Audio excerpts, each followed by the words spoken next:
People.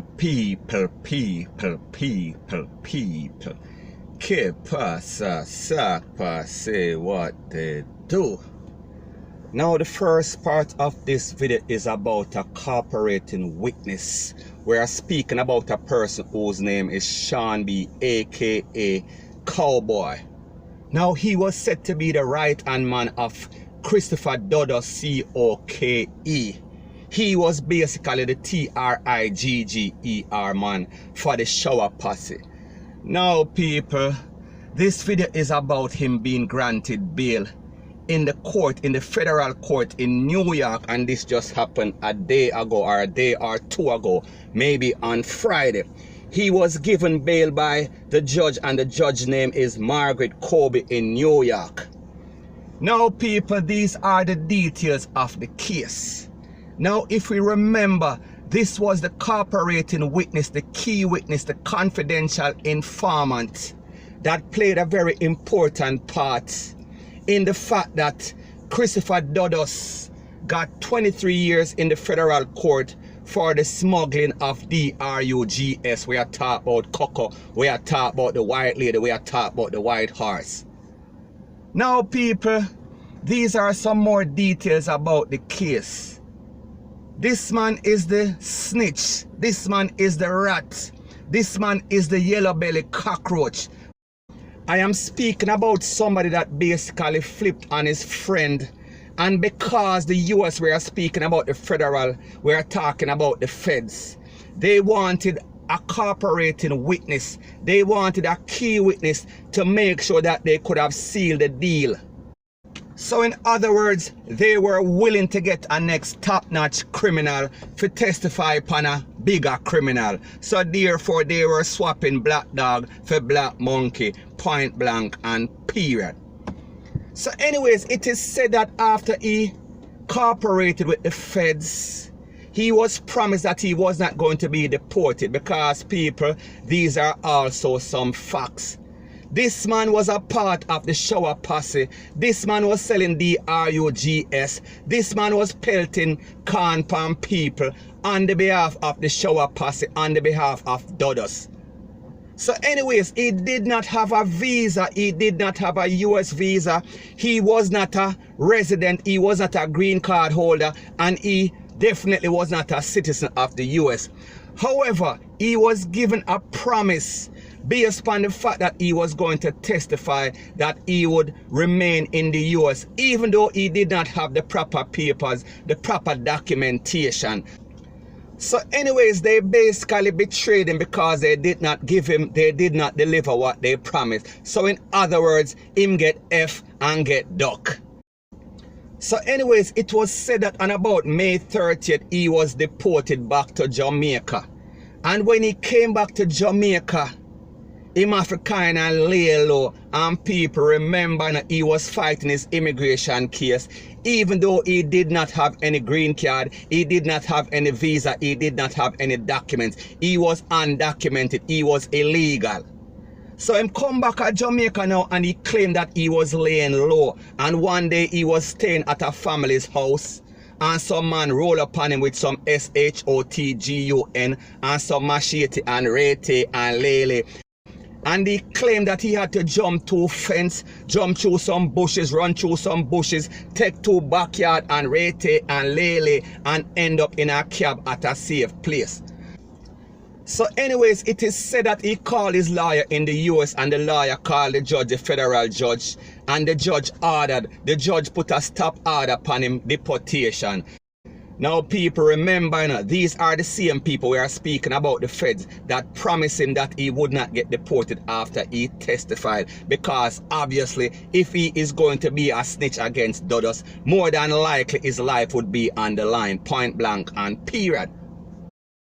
Now after this incident where he claimed or he alleges that people try to take away his life, he called his lawyer, and in 3 days the Fed sent back for him. In 3 days, the judge in New York ordered that he be returned to the US and fight him case from there.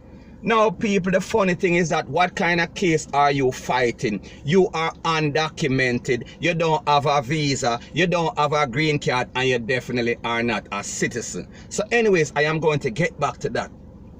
Now, the judge also said that there were also other evidence or other proof that his life was in danger. And people, these are the facts, are according to what Mr. C0NV, according to what Mr. Cowboy claims. He claims that he lost 6 cousins because him testify. He claimed that his mother and his sister's house was bombed by some buckle bomb. And even worse than that, he claimed that his father had to run away from the country because he was also a witness in a Dudus case. Now, people, let me ask you this question, and this is common sense. This is a rhetorical question. When he decided that he was going to be a snitch, didn't he know that there were going to be repercussions? Didn't he know that his family's life would be in danger? Didn't he know, or didn't he expect that Dudus or his people would have retaliated? People, this shows you the mindset, and this shows you the type of LOWLIFE that this person is. He is thinking about himself only. And remember now, we are not speaking about an innocent person. We are not speaking about a tax-paying, law-abiding citizen that decided that he wants to be a witness. No, we are speaking about a SNITCH, point blank and period. We are speaking about the lowest of low lives in the world. So anyways, his lawyer got him to return to the US, and he went to court this Friday or this weekend. I think it was Friday. Don't quote me on this. And he was granted $25,000 bail by a judge, and the judge's name is Margaret Kobe. Now, according to the judge, she said that this is because his life was in danger, and she said that this is because he cooperated with the feds. And according to the attorney that represented the feds, we are speaking about the attorney for the ICE. We are speaking about Immigration and Customs Enforcement, and her name is Chantal Sparks. She claims that it is more than just about him cooperating with the feds. She claims that his LIFE is in DANGER. So now, people, let me ask you this question, Mr. Judge, Miss Attorney, let me ask you this question. What about the family members that he claimed got slapped away? What about the family members that he claimed that their house got BOTTLED, BOMBED? Aren't those people's life in danger?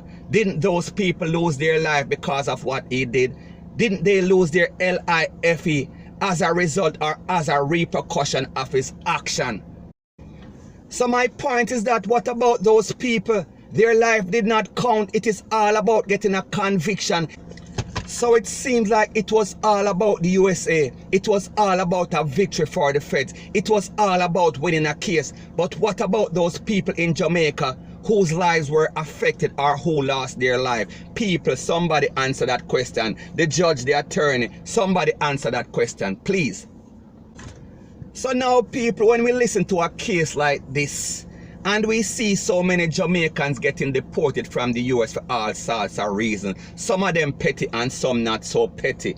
We are speaking about people that has lived in the US for in excess of decades. We are talking about 30, 40 years. We are talking about 20 odd years. These people have documents. They have green card.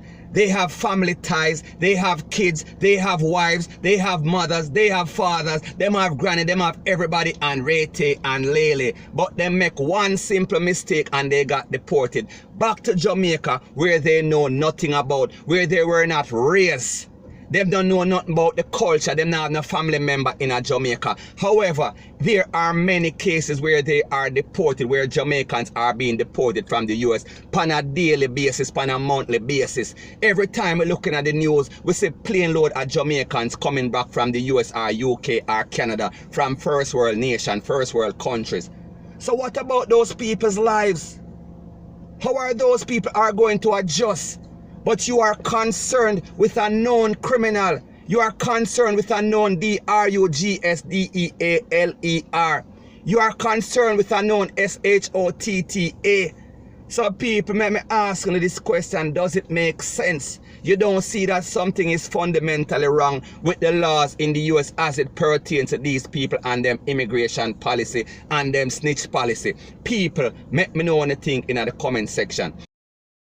And the next thing that I found very disturbing when I was reading this news is that his lawyer's name is Craig Reles. He sounds Spanish, and people, this is not stereotyping. This is not being prejudiced, but just as a based on the name.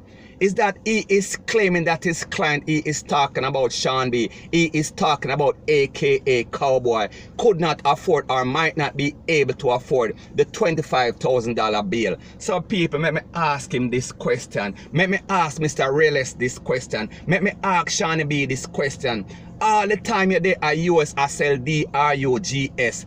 All the time you're there at US, I play SHOTTA. You never save the money. We are speaking about $25,000. We are speaking about less than a bird. So people, let me ask you this question. What do you think about that? Do you think that he should have been granted bail? Do you think that he even had a case for even fight to stay in the USA? Because remember, he was undocumented. No visa, no green card, and definitely no citizenship. So anyways, people, that is my views on the whole situation as it pertains to that. And like me say, it is just my views and opinion. It is not the gospel. Your views and opinion can be respectfully different from mine. But let me know what you think in the comment section.